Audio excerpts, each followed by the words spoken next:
El aparato digestivo es una de esas áreas del organismo que tiene muchísima asociación con las respuestas emocionales.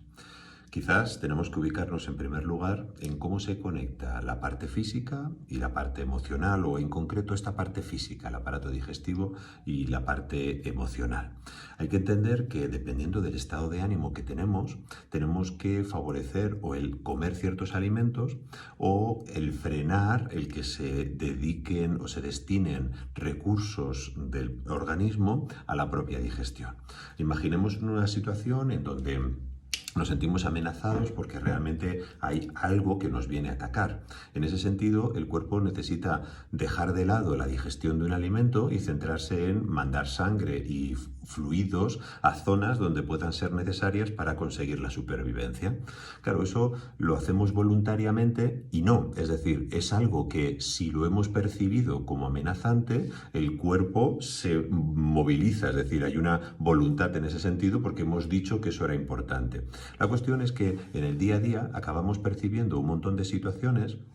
que le decimos al cuerpo que son importantes y no siempre son tan importantes como le hemos dicho. Es decir, si lo que estamos es viendo una situación de retraso, o retraso en cuanto a los horarios me refiero, o vemos que no nos va a dar tiempo a hacer una tarea de la forma correcta que nos hubiera gustado, o vemos que hay un conflicto con una persona y no sabemos cómo lo estamos gestionando, dependiendo de la vivencia que tenga cada persona de ese tipo de situaciones, puede hacer que el cuerpo reaccione de una forma muy intensa, afectando a las funciones que estarían como debajo, funcionando de forma natural. Entonces, ¿qué pasa? Que si hay muchas situaciones de ansiedad diarias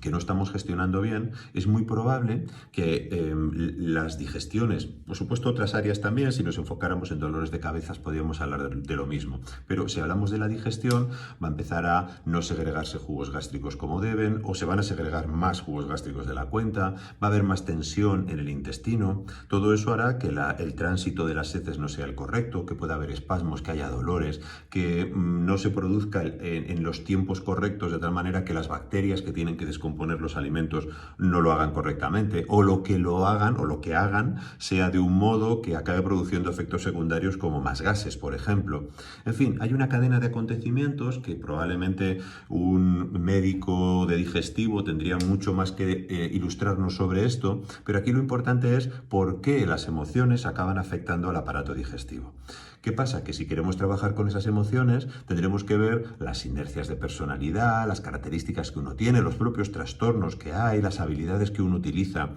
para poder hacer frente a esas rutinas, y ahí es donde los psicólogos pues tenemos mucho que hacer y podemos enseñar a gestionar. ¿Qué pasa? Que no es una cuestión de aprendo esto y cambia y ya digiero bien el alimento, y esto a veces pues demora y desespera un poco a las personas que lo sienten, pero desde luego por aquí se obtienen muchísimos resultados para conseguir mejorar la situación de los pacientes con problemas digestivos asociados a cuestiones emocionales.